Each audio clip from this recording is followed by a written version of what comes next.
நான் இறந்து விட்டால் என்னை எரித்து சாம்பலாக்கி பாதியை காற்றிலும் பாதியை கடலிலும் கலந்து விடுங்கள் என்று ரசூலுல்லாஹி ஸல்லல்லாஹு அலைஹி வஸல்லம் ஒரு நிகழ்வை சொன்னார்கள். சுப்ஹானல்லாஹ், நம்முடைய உள்ளங்களை நடுங்க வைக்கக்கூடிய நபிமொழி அது. பாவங்களின் எல்லையை தொட்ட ஒரு மனிதன்,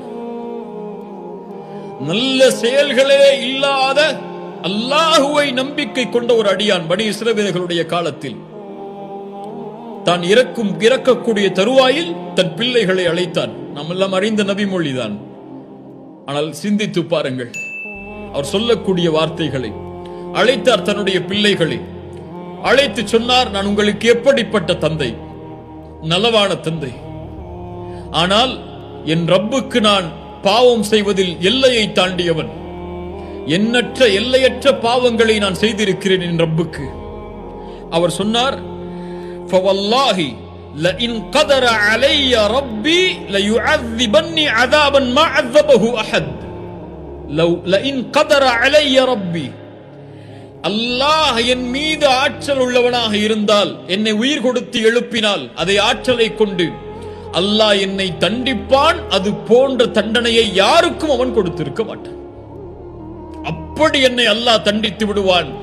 அதனால் நான் இறந்து விட்டால் என்னை எரித்து சாம்பலாக்கி பாதியை காற்றிலும் பாதியை கடலிலும் கலந்து விடுங்கள் என்று.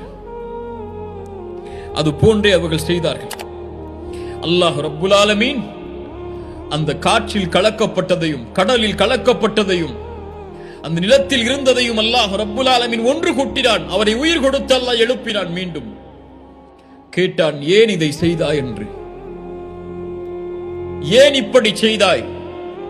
அவர் சொன்னார், ஹஷ்யதுக யா ரப், உன் பயம் யா அல்லாஹ், உன் அச்சம் யா அல்லாஹ். ஹஷ்யதுக யா ரப், மகாஃபதுக யா ரப்.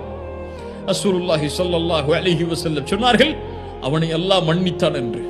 அவனை அல்லாஹ் ரப்புல் ஆலமீன் மன்னித்து விட்டான். வகஃபர லஹு. சுப்ஹானல்லாஹ்.